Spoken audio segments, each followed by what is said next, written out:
Okay, so let's just jump straight into it. So thanks for coming today. My name's Craig. I'm the technical manager here at QNAP UK. Today I wanted to go through, I guess, some exciting updates that we've got either already launched, some people might not know about, as well as some things that are coming up. So sort of the format here is going to be new products. We'll go through some expected releases, so the timeframes they're coming, and we'll also go through the new QuTS Hero 5.1 that was recently released, and what's changed, what's new, what's really cool inside that OS. And we'll go into a bit of a live demo of QuTS Hero on one of the NAS I've got here.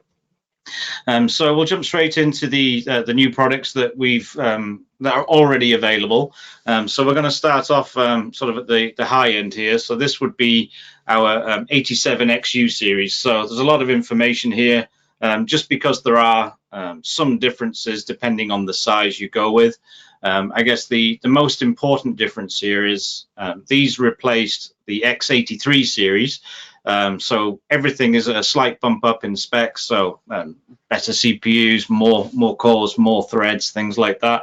The bay sizes are largely the same, although looking at the sort of heading there, you can see that the bay numbers do look a little different. So before we had like 12 bays, 16 bays, 24 bays, and they've migrated to 18 bays, 22 bays, and 30 bays.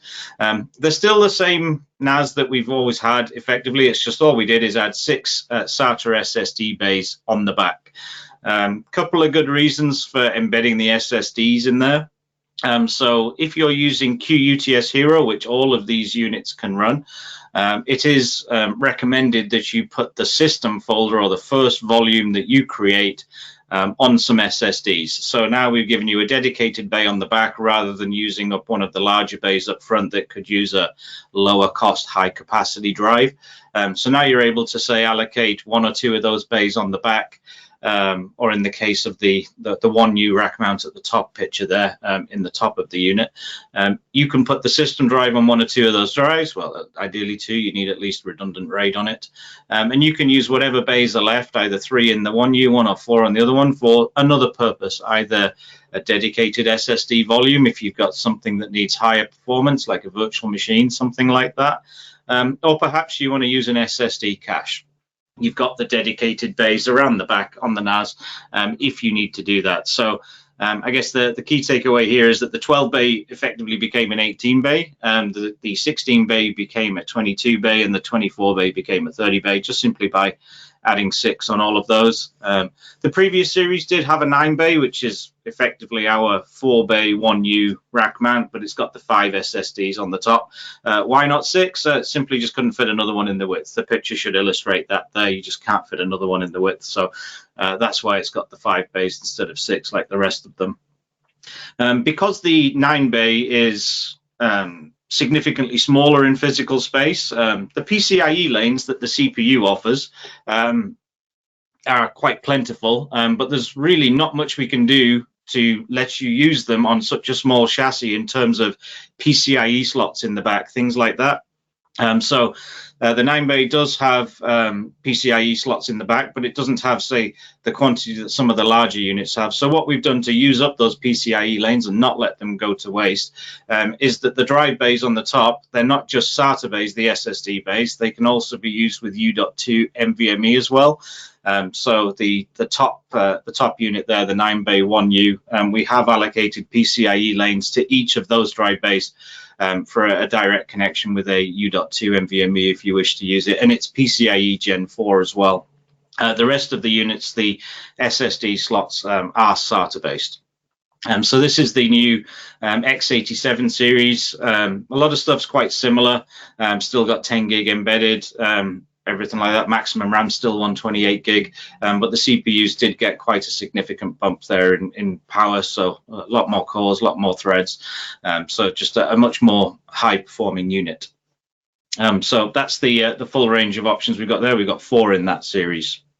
So now we'll move on to a smaller unit. So here we've got the desktop unit. So this is our X55X, so the TS-hxx87XU-RP. So this uses a Intel Atom 8-core processor. It's got 8 gig of RAM as standard, but you can take it all the way up to 128 gig, and it supports ECC RAM. You can use this with both QuTS and QuTS Hero, so you can use both on it.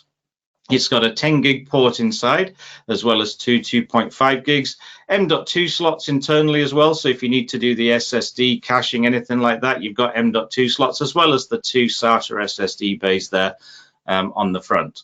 And it does also support Intel's Quick Assist technology. So if you're deploying virtualization data storage and virtualization environments, it supports that as well. So this is the TS-855X. I'll move into sort of the big brother of it, the larger unit. So this is the TS-1655. Largely the specs are quite similar. The only difference here is the 10 gig on this one is optional, so you can add it in if you want to, but it does still have M.2 slots. It's just a much bigger unit. This one would be fantastic if you needed something like a dedicated backup target, something like that, maybe in an off-site location where there isn't a rack cabinet, something like that. So yeah, there's a lot of different options you can configure here, but really big capacity. It's quite a quiet unit for the size. It is quite quiet. I've had it on my desk before and surprised at how little noise it makes. Obviously, when you start doing a large data copy with lots of hard drives, you're going to hear them clicking. But in terms of the cooling and everything, it's got very large fans on the back, and we can spin them very slowly. So that's the 55 series. We've got the 855X and the 1655. There is a rack version as well if you need it. Very similar specs, so there is a rack version as well. I do just want to ask if anybody's got any questions as we're going along. Please do ask them in the chat. My colleagues there are able to answer them in real time as you ask them. If there's anything that we can't get answered in the chat, I'll highlight out some questions once I've finished the presentation, and we'll start going through it and answering anything in more detail if anybody has any further questions to ask. So now we're moving on to the X74 series. So these have been out a few months now. So here we've got the 3 sizes. So we've got a 4-bay, 6-bay, and an 8-bay. So depending on which unit you go with depends on the CPU and RAM options there are. I've tried to list every option that's available down there. So depending on the size of the unit depends on the PCIe configuration. Again, if you need this information, it is all on the website. There's nothing on this slide that's not on the website. It's got 2 2.5 gig LAN ports as standard. You've got 2 M.2 slots inside, and these the Intel Pentium through the core series of CPUs. So as you start going up the ranks, you start getting performance cores and efficiency cores as well. So you can see there at the bottom there with the i9, for example, you get the 8 performance and 8 efficiency cores. So if it's fairly idle, not doing much, it doesn't use a lot of power as well. So also doesn't make a lot of heat, very quiet units. But that's the general configuration here with the X74 series. Maximum RAM currently is 64 gig on these units, and you can get 2 10-base T ports, 10 gig ports on the 874X. So if you ever see one of our NAS with an X at the end of the part code, it usually means it's got 10 gig embedded. If it doesn't have the X, it doesn't mean you can't use 10 gig, just means it's not included as standard. So that's the products that have currently already been released. Now we'll move on to some expected releases. So these are new units that are in the pipeline due to come out hopefully in the next couple of months.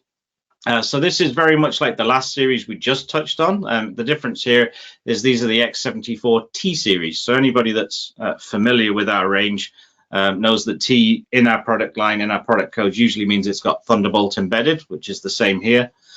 So we're doing 2 sizes. We're doing a 6-bay and we're doing an 8-bay. The Thunderbolt now has been upgraded from the previous generation of Thunderbolt units of Thunderbolt 3 to Thunderbolt 4. As standard, they come with 2 2.5 gig LAN ports. There is a spare PCIe slot in the back, a Gen 4x16, nice fast slot. So if anybody wants to add any extra cards in there for 10 gig, 25 gig, any faster networking, they are available around the back if you need it. And again, you've got the M.2 slots for cache acceleration, faster volumes, anything like that. So we can use the M.2 slots for any purpose. It doesn't have to just be a cache. You can create a volume. You can create tiered storage if you're using QuTS instead of QuTS Hero. A lot of different options. And again, a few different processor variations within this range, depending on which one you want to go with. To sort of finish up the Thunderbolt offering, we do have the TS-574TX. So the big difference here is this is the first NAS we've done that's got the E1S flash drives. So these are effectively an improvement on M.2. So the big downside of M.2 is it's just not a hot swappable connector. So if you ever did need to swap a drive for any reason, excuse me, if there was a drive failure or anything like that, it is no problem. If you've got RAID, you're protected, but you do have to shut it down and interrupt your day to change that drive out. With E1S, you don't have to do that. They are effectively drives in their own right that slot straight into the front. So this particular unit has 5 of those drive bays. Now, because E1S isn't necessarily so widespread, not a huge amount of manufacturers do it. They are sometimes a little bit pricey as an enterprise offering from some partners until they start bringing out lower cost variants. So we are shipping it with our drive adapter. There's 5 drive adapters, 1 in each bay. So I put the part number there, but you shouldn't need it. It comes in the box with it. But that allows you to put M.2 SSDs directly onto those drive adapters and push them in. This still means they're still hot swappable. You can just pull that drive tray out, take the M.2 off, swap it to a new one, push it back in. But we're not doing the hot swapping interface on the M.2 connector. It's the E1S connector. So once you pull it out, it's effectively powered off and you can do the swap on it if you need to. So I've got a couple of diagrams there labeling up all the ports. So one of the Thunderbolt 4 ports is on the front, one is on the back. So you still get 2 Thunderbolt 4 ports here as with the previous units. HDMI output as well. So if you need to connect it up to a monitor or anything, you can. USB ports if you want to directly interact with a VM you may install on here or something like that. Because of the form factor of the chassis, it does come with 16 gig of RAM and it is non-expandable. There are no RAM slots, just there was no way to put slots in there to keep the form factor nice and small. We did have to sacrifice on RAM slots for upgrading the RAM. But in most cases, anybody that may be using this, say in a portable nature, taking it to a shoot, to a site to do video editing directly, something like that, 16 gig of RAM should be absolutely fine for any workload they would throw at it for that. It can run both QuTS Hero and QuTS on this unit as well. Okay, so now we'll move into a new expected unit. So this is a upgrade to our line of switches. So anybody that's familiar, we've been doing a 16 port 25 gig switch for quite some time now. What we've now got here with this unit is a 100 gig switch. So you've got 8 25 gig ports on the right hand side, and you've got 4 100 gig ports on the left. So these are QSFP28 ports. So really high performance. We do have several NAS that now support 100 gig Ethernet cards. We've got a couple of options of Ethernet cards that can work at 100 gig. And there's also a 1 gig management port around the back as well. And it also supports FEC, which is forward error correction. It's a bit like how ECC RAM is for, say, the NAS or for a server. FEC is sort of the same type of thing for switches for network transmission. So it basically enables efficient, high quality data communications if there's noisy channels. So we've got FEC support on this one as well. And it is also rack mountable, comes with the rack mountable kit in the box. So this is the QSW-M7308R-4X, bit of a mouthful, but it's the new 100 gig switch.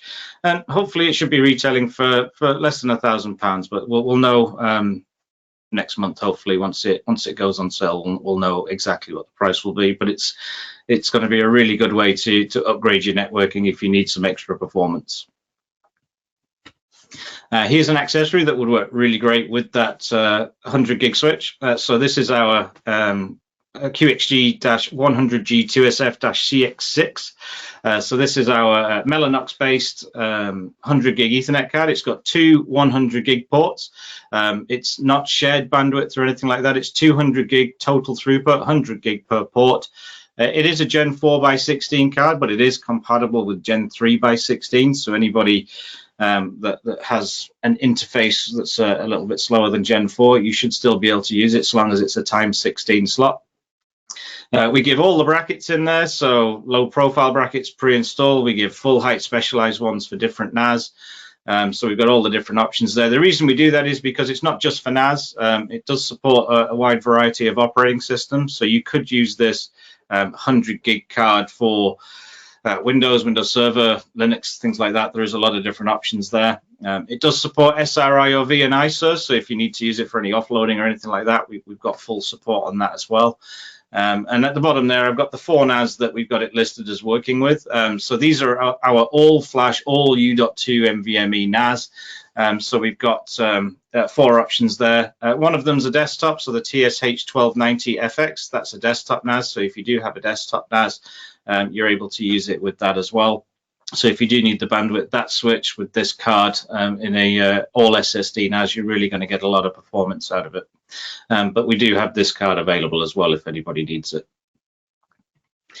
So now I just want to go through a few, I guess, new features, new functions that are available within QuTS Hero 5.1. So here's some new features that we're going to talk about. Some of them I'm going to do a demo for you in a minute when we switch to the NAS OS. So SMB multi-channel, so this is a new feature. It's effectively a bit like iSCSI multipathing, so it basically just allows multiple channels to do multiple transmissions at once. End result is SMB transmission, shared storage transmission is now going to be much faster if you have support for SMB multi-channel. One of the most asked features is to expand RAID by adding a single disk. So with QuTS Hero, it runs the ZFS file system. With ZFS, typically, if you created, say, a 4-drive RAID, it will forevermore be a 4-drive RAID. You can certainly change those drives from, say, 10 terabyte drives to 20 terabyte drives, one at a time. But you could never say make it a 5-drive RAID or a 6-drive RAID. That was never an option within ZFS, just the way it was set up in the back end. Now, with the last firmware update, so 2 or 3 firmware updates ago, we've now added the option to expand RAID Z by adding a single disk. So I'll demo that when we switch to the live demo, but you can now add single disks to a RAID to expand it. It's not just adding new RAID groups to expand it. You can now increase your RAID group size as well. We now support passwordless login. So this is part of our sort of 2-step verification, multi-factor authentication. So we have a new app called QNAP Authenticator, and it allows you to effectively just type your login name. It'll present you a QR code, scan it with the app, logs you in automatically. So there's no need to even have a password to log into the NAS anymore. A bit more secure. Everything's done through the app, forces you to go through the app with the multi-factor authentication. We do now have delegated admin, which makes it much easier to divide up the responsibilities. If you've got multiple people in an organization where they have different levels of responsibility, maybe you've got somebody that's only looking after the backup operations, for example. We do have options where you can delegate admin out to a user just for backup functions, so they could either view the backup, maybe they can control the backup. So you can choose, depending on which one they have. We have just over 10 different options that you can pick that we've preset permissions for, and it gives them the relevant permissions in the relevant areas without giving them full admin control over the whole NAS. So that was a much asked for feature. So now we're able to do that, not just for backup, for different things. I'll demo that when we go to the live demo as well. Amis Cloud. Anybody that's used the QNAP before might have played with a feature we had called QCenter, which was a sort of central admin tool that let you add lots of QNAPs into a sort of central view, all reporting, keeping long-term statistics on things like performance, usage, things like that. Amis Cloud is our new version of that, so we're able to use Amis Cloud to do all that, and I'll give a demo of that. I've got a few NAS mounted into mine, so I'll show you how mine looks so you can see what sort of statistics you get over time. And we've also enhanced performance of encrypted folders and LUNs, so effectively removed a bit of overhead, made everything much faster. So if you are using encryption on folders, LUNs, iSCSI volumes, things like that, we're able to have much higher performance when doing that within QuTS Hero 5.1. For anyone that needs a bit more of a comparison between the two main OSs, operating systems that we offer, here's a quick comparison I did. So we've got QuTS and QuTS Hero. I've picked a few features. A lot of the features are brought by having ZFS as a file system, such as inline data deduplication, inline compression, inline compaction. There's quite a few features. But one of the biggest reasons people like QuTS Hero is the maximum volume size is very high. So for a lot of people, 250 terabytes might not have even been a limit. You know, if you've got a 4-bay, 6-bay NAS, you can't physically put in enough storage to max out the 250 terabyte limit anyway. But because we do rather large NAS now, 24 bays, you can attach 16 bay expansions to it, for example. You can have massive volumes if you need them. So if you need a big single space, the volume limit on QuTS Hero is now 5 petabytes. When it first launched, it was 1 petabyte. So if anybody was thinking, oh, I thought that was 1 petabyte, it did used to be. But yeah, for about the last year now, we've had it increased to 5 petabyte via the firmware updates. So that's just a quick snapshot of some of the different features. QuTS Hero does ideally run with more RAM, so the more RAM you give it, the better it works. So typically, most units that we have that have QuTS Hero pre-installed on them, most of them are going to have a sort of base level of RAM that's pretty good. I mean, at least 8. Mostly, they're going to be higher with 16, 32, or 64 gig. But pretty much every unit that can run it will have a max RAM limit of 64 gig or higher. So anything that wants to run QuTS Hero, you can just be aware that it's going to work better with more features if you put more RAM in it. Okay, so that's really most of the slides I wanted to cover off today. So now we're going to go into a bit of a live demo. So I do have a unit here running QuTS Hero 5.1. So if I just open the control panel, we can see that that's there. So we're able to see here a lot of different options, a lot of functions within the NAS. So I'll go through a couple of the different ones. Just before I do, let me just pull out some questions here, see if there's anything that needs answering straight away. Let's have a look.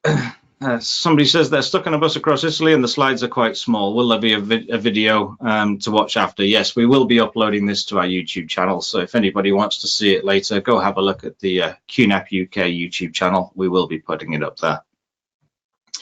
The next one is, does the QNAP Authenticator demand a QNAP login account? Does it support offline no internet mode? I believe you do have to have a QNAP ID to set it up. I didn't pay that much attention to the setup. I will email you later, Rob. I will redo it on my own and I'll set it up to see if I did have to use my QNAP ID. I can't remember if I did or not. I go into autopilot a little bit when I set them up, but good question. I will let you know a bit later on. Okay, so we'll go through some of the different options in the interface here. So the first one I wanted to go to is really adding a drive into the RAID. So when adding drives into the RAID, we're going to do that in the storage and snapshot section. So we'll go there. Let's just do this. All right, so we're going to go to storage/snapshots. So I'll show you how I've got it set up first of all. So here with the unit, so TS-hxx87XU-RP here. So this is a 12-bay desktop all SSD NAS. So this one is 12 drives. What I've done right now is I've used drives 1 to 6 in a RAID 5. So that's what I'm, in QuTS Hero, that would also be called a RAID Z1. So same thing, we call it RAID 5. But here I've got some WD, I think these are SN640 drives all running in it. If I go to the storage and snapshots, we can see I've got some storage created here. So storage pool 1, if I go to manage it, we'll be able to see how many disks are in there. So if I pull that down, we can see I've got drives 1, 2, 3, 4, 5, 6 in there. They're all 1.46 terabytes. So that's how I've currently got it set up within this example here. So what I'm going to do is I'm going to click the action button at the top right.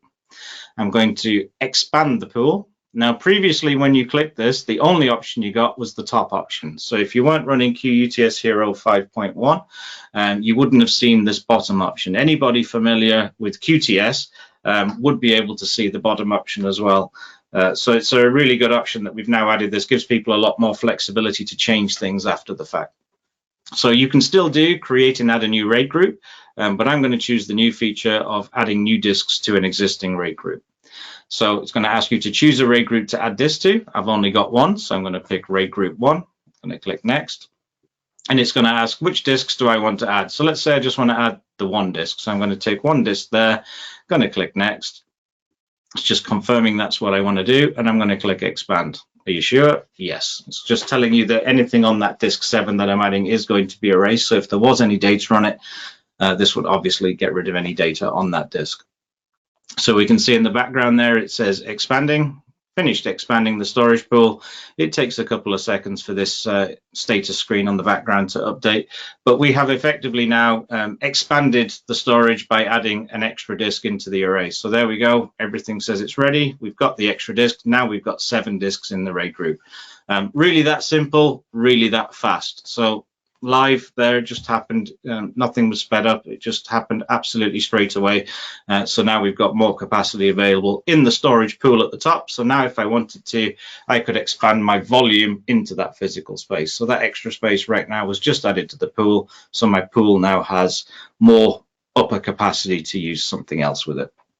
So that's a really good way to have some extra space if needed. So if anybody does need some extra space, that's a really simple way to do that.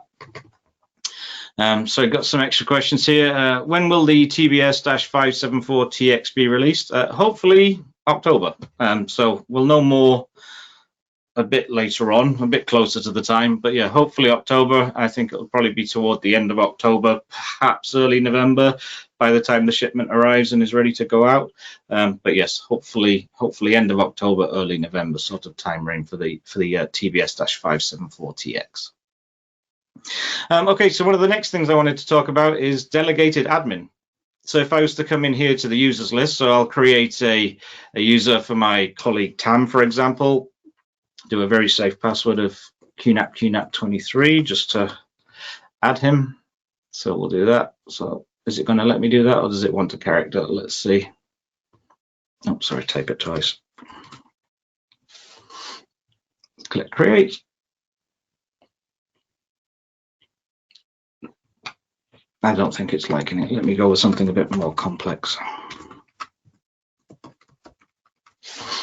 So we'll add in Tam as a user. So my colleague Tam's now been added in, so he's going to be an extra user, and we can delegate administration. So here in the same privilege section of control panel, we now have the new section of delegated administration. So Craig is me, I'm the admin. The default admin account has been disabled as per our setup wizard for the past few years now. A bit more secure not having a default login name. But over here on the delegated administration page, I'll make this a bit bigger. We've got the Tam user down there, and we can see he has no permissions for anything at the moment. Now I could take Tam's name here, and it's going to give him delegated roles of everything because I've got system management selected on the top. But if I wanted to say just give him privileges to look at the backup operation, not actually change a backup, I could tick Tam for that role. It's also going to give any dependent permissions or roles as well. So you can see it's given him shared folder management. So you cannot look at the backup operation without also seeing the shared folder management. So it's given him that. I could also go up to backup management and give him options to actually change the backups. So I could tick that one and give him more information. Perhaps I want system monitoring as well. So you can tick all the different options. So it's very easy to now delegate permissions, not just for the data stored on the NAS or the file shares, but also applications within it and services that are running on the NAS. So delegated admin is a much easier way to sort of give separate permissions. You could sort of do it before by being very custom on application privileges and roles and going into each app and setting up different users within the apps. But this is now just a central way to do it for really everything running on the NAS, a much more efficient way to give him more options. And you've got a permission viewer down here as well. So if you wanted to see them, you could see, let me just apply those settings. So in the permission viewer, you can see who's got different roles for, one big summary. So you don't have to individually click each user to see who's got permissions for the backup. You can see everything in the one screen there. So it's much easier to go through all the different options. Okay, so now we'll move on to two-factor, multi-factor, passwordless login, how to set that up. So you can do it several ways through control panel and different things. My favorite way to do it is just to click your name at the top of the user interface here. And down here, we've got an option for login and security.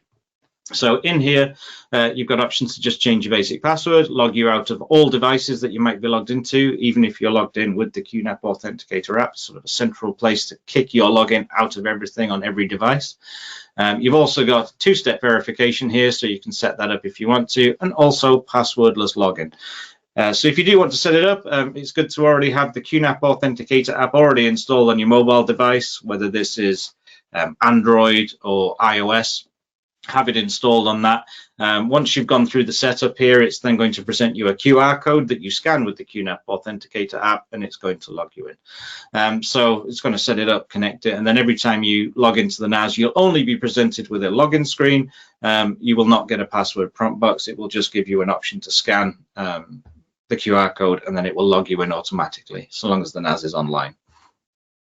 So that's a really cool way to get passwordless logging working. The next feature is AMIS Cloud. So you can see here we've got an agent running on the NAS. So every NAS that's part of AMIS Cloud does need an agent. It's what's collecting the local statistics of the NAS to report it to the central management. You also see a similar logo at the top right here. So my QNAP Cloud's logo, when joined to an AMIS Cloud, changes. So instead of just the my QNAP Cloud logo being at the top right, you now get the AMIS Cloud portal logo to let you know it's part of it. I've already got it open up here in my portal. So over here is the AMIS Cloud portal, and we can see a dashboard giving you a basic summary of everything that's happening on the NAS. So I've got 4 different NAS. If I click into NAS, I've got 3 physical NAS, 1 virtual NAS with QuTS Cloud. Got different sites of different things, so I can see all the different NAS, quick statistics on the NAS, what the CPU usage, memory usage is. But if I was to click into a NAS, so for example, if I click into my TS-364, for example, I get a lot more information on this. So spec, how long it's been turned on, IP address. Same with hardware, just how's the fan speed, temperatures of everything, network connectivity, how's that going, storage, what's on there. But also you've got the performance one. This is my favorite section. So in the performance section, you get lots of time frames here, so you can look at all the way up to the last 7 days if you want to. You've got specific things on CPU usage, load. You can expand any of these graphs if you want to. So if I pull out the memory usage box, you get a nice graph that you can screenshot, a bit more detail on it. But different things, enclosure, fan speeds. So you can see mine's in the garage. It's pretty cold out there, so mine generally doesn't run that hot. But down here, we've got things on your volume, so your storage, what the IOPS, what's been happening with the storage over the past, in this case, 12 hours, your storage pool itself, different rates, IOPS for your whole storage pool, so you can see what's been happening on it. Hit rate history, so if you're using an SSD cache, it would show you the hit rate history of an SSD cache over time. Last 12 hours is maybe not ideal on this. If I go to last 24 hours, maybe we'll see more statistics. I don't think I used my NAS very much in the last couple of days, so it's probably quite low. Yeah, didn't really use it that much, so the hit rate's quite low on that one.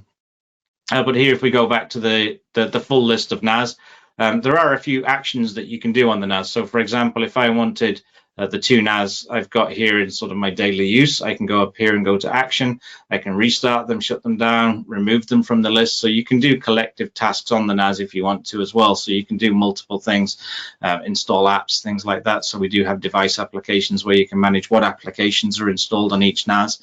But it's really good for looking into the different specs of the different NAS. So here we see the 1290FX, go down to performance, lots of different sections, and in performance logs as well. If you've got any logs, errors or anything, you're able to see them in a central place. You don't have to go log into each NAS separately. You are able to just see them directly here on the AMIS Cloud portal. So AMIS Cloud is completely free. We don't charge for it. So if you do want to use it, it is a completely free option if you wanted to use it. Okay, so now we'll move on to one of the last things here, which is worm settings. So anybody not familiar with worm, this is a sort of an acronym for write once, read many. So if you had a storage volume or a storage situation where you needed the data protecting and you needed people to be able to write to the folder but never delete. So typically with permissions, somebody has write access. Write also kind of means delete as well. So you could go write a delete command and it would delete it. So typically if somebody's got read and write permissions, it's also really read, write, delete. You know, they can still delete data, but maybe you want to give somebody write permissions but not delete permissions. Pretty much how the online banking world works. Some government agencies, once a record is created, it can never be deleted. You can undo it with another record later perhaps that cancels out the first one, but the data will always be there for the changes. So here if we go create new shared folder, it's going to pop up a little wizard. We can pick the name, so I'll call it, let's say, webinar. So you can pick lots of different options here, encryption, things like that, pick how big you want it to be. So I'm just going to click next on this one. Now here we've got the options for worm settings. So worm, again, write once, read many. It's just an acronym for that. So here you've got two modes. You've got options for enterprise and compliance. If anybody wants to have a play around with this feature on your NAS, my recommendation is play around in the enterprise mode, because at least in the enterprise mode, you can remove it. So you can effectively delete the whole shared folder from it. If you use compliance mode, you cannot remove the folder. You can only remove the pool it is within to effectively get rid of it. So I've had a few people where they were played around with compliance. They'd allocated 10 terabytes of their storage to a compliance one, and the only way to get rid of it is to erase the storage pool and start again, which is a bit of a pain. So if you do want to play around, have a play around in enterprise mode. But effectively what this does is it will lock the file you write after a period of time, and it will lock it for a period that you set. So for example, we have one customer where they have a piece of equipment that writes log files every 15 minutes. So what we did is we set it that once the file starts being created, we give it 16 minutes. We give it a little bit of leeway to finish the file. So we've set it to lock automatically after 16 minutes. So it can create this file and it can add to this file for 16 minutes whilst writing this log file. So it only really needs 15 minutes, but it will get to its 15 minute. It'll start a new log file, which starts a new 16-minute countdown. And we can say we want to lock that and we want to have it retained for, in the case of this customer, they needed to lock it for 7 years. So they basically get 16 minutes to edit the file, add to it, change it, keep writing data to it. But once the timer of 16 minutes has passed, that file is locked for 7 years. After 7 years, you can go and change it, but we're retaining that file for 7 years without change. So that's what Worm does. It effectively keeps your data without anybody being able to change it, no matter what their permissions. Even if you've got the admin password, you can't go into that share and go delete a single file. Once it's locked, it's locked. There is no backdoor to change that. That's it. It is forever written until your retention period runs out. So again, if you are playing around, I would absolutely recommend using enterprise, and if you are using retention, set it to a low retention so you can change and test it, see if it works for your needs. Once you deploy it, absolutely switch it to compliance for the full integrity so that the volume itself can't even be deleted without a bigger destruction on the NAS itself.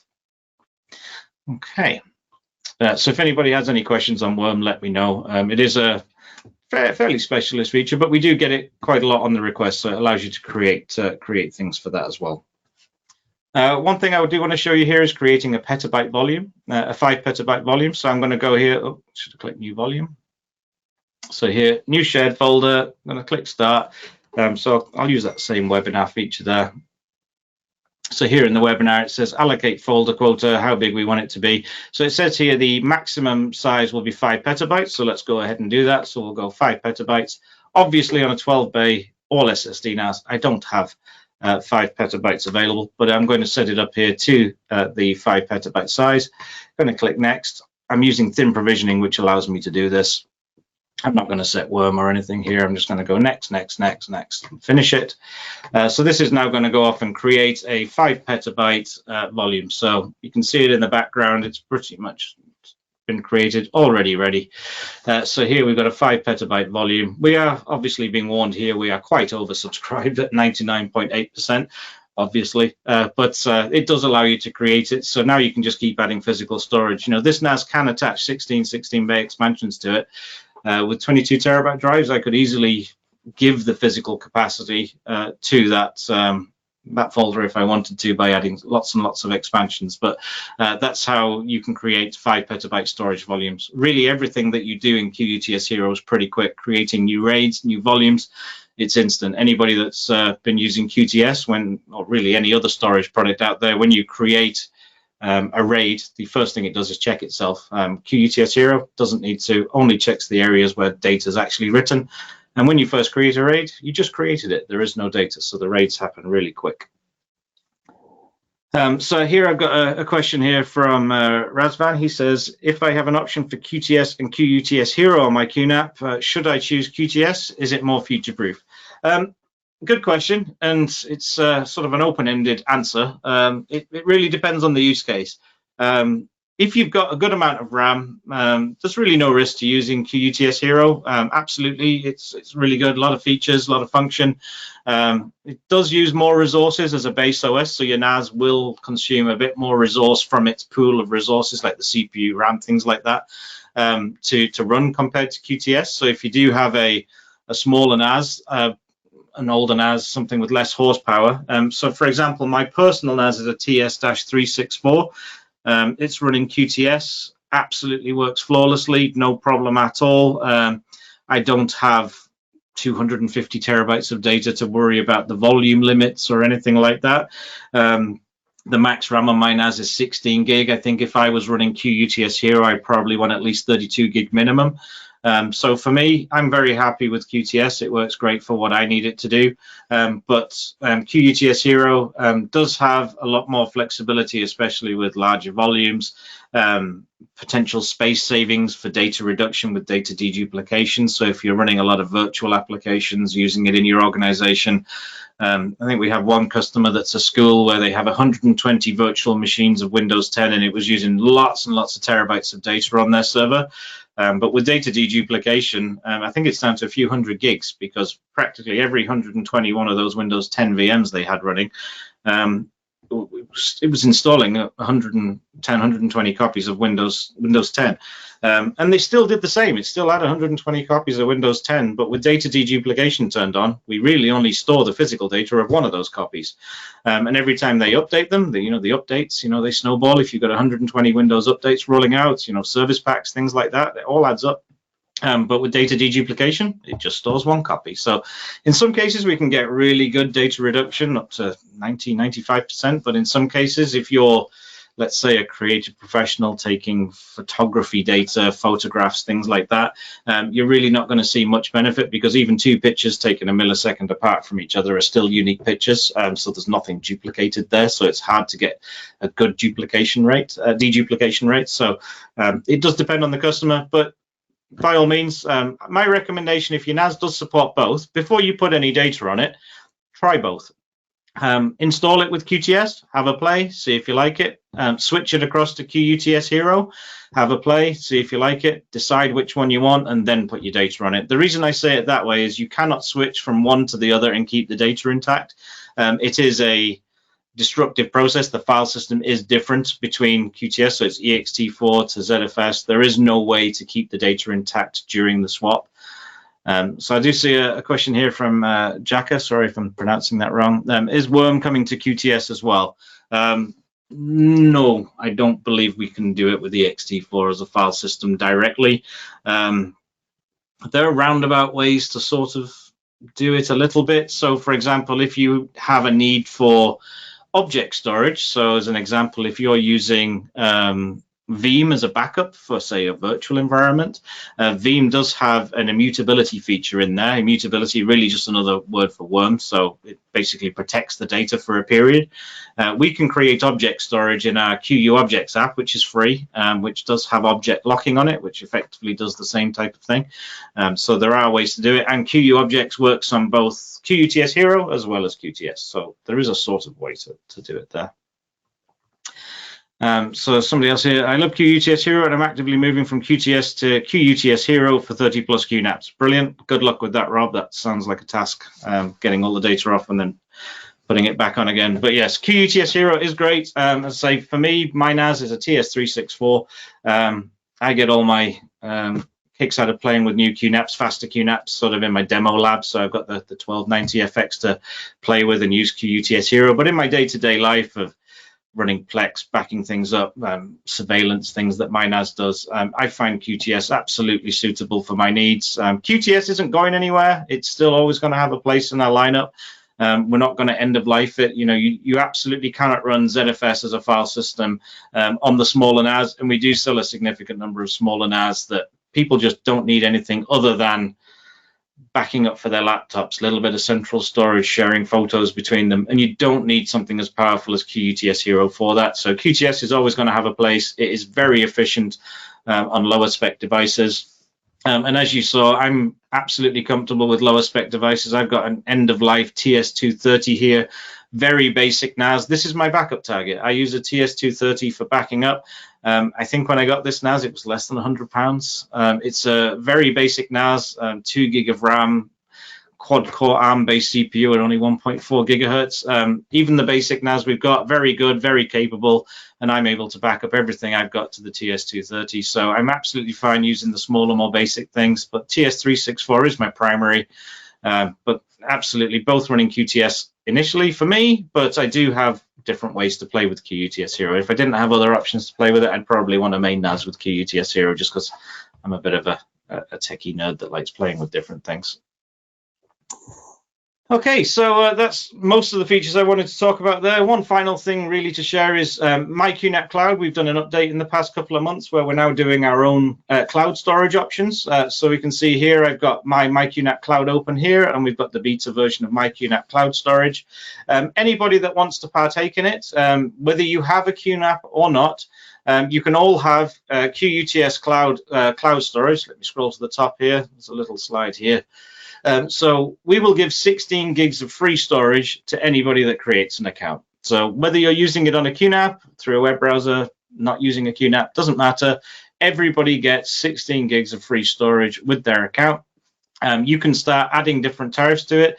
It's very economical. We've got 12 sites around the world. So wherever anybody is watching this from, you can get it from, you'll find a data center hopefully quite near you, but you can pick whichever region you're going to be in.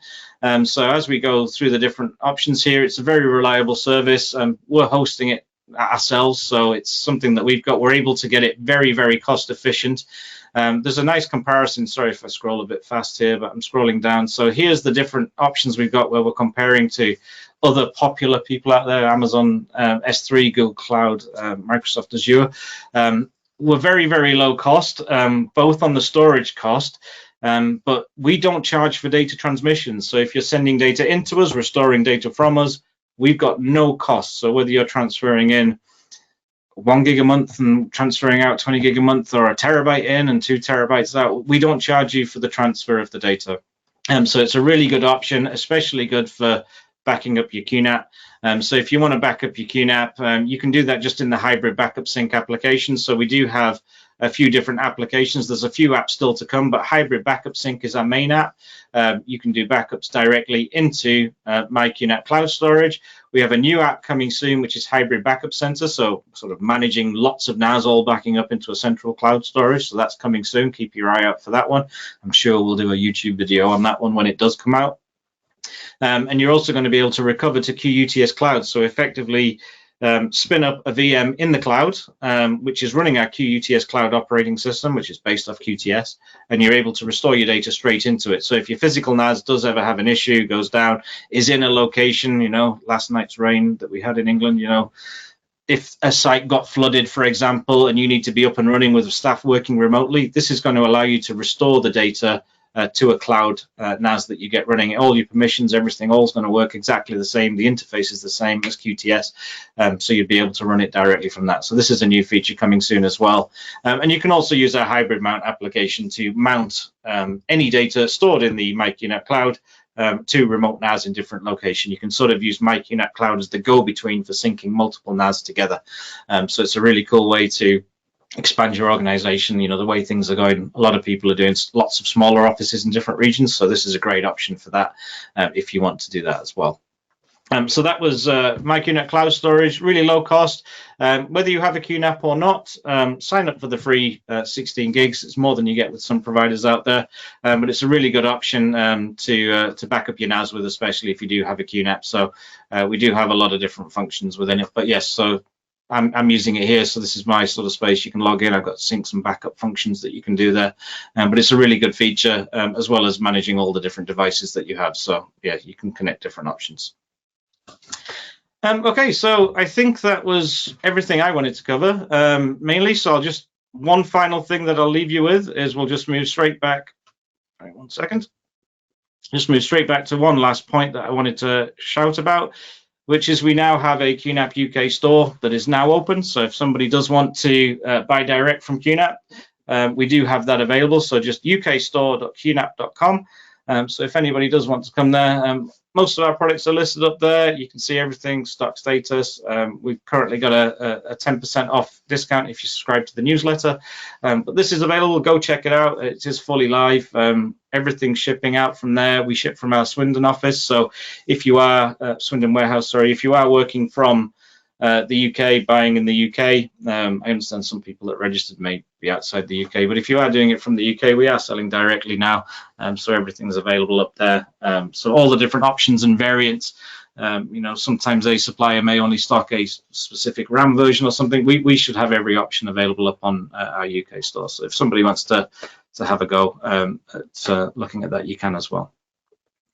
Okay, so that's really everything I wanted to cover. I'll leave the session open for another few minutes. If anybody has any questions, do fire them across. If I don't reply to them directly during the session, don't worry, I will come back to you on email. I'll export a little report at the end, and I'll send that out.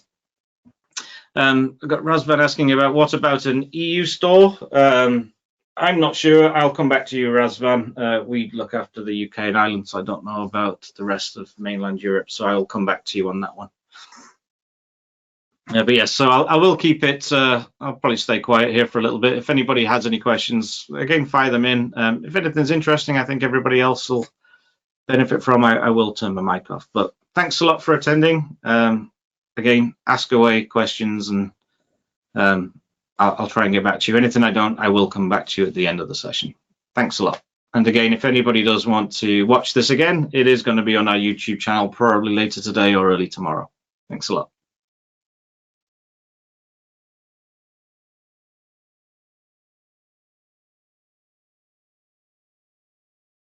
Oh, no problem, John. So you got the 1290FX, yeah, brilliant. I know you're using it for surveillance as well, lots of features. It's a fantastic unit, and that's exactly the unit I was demoing on today. Great NAS.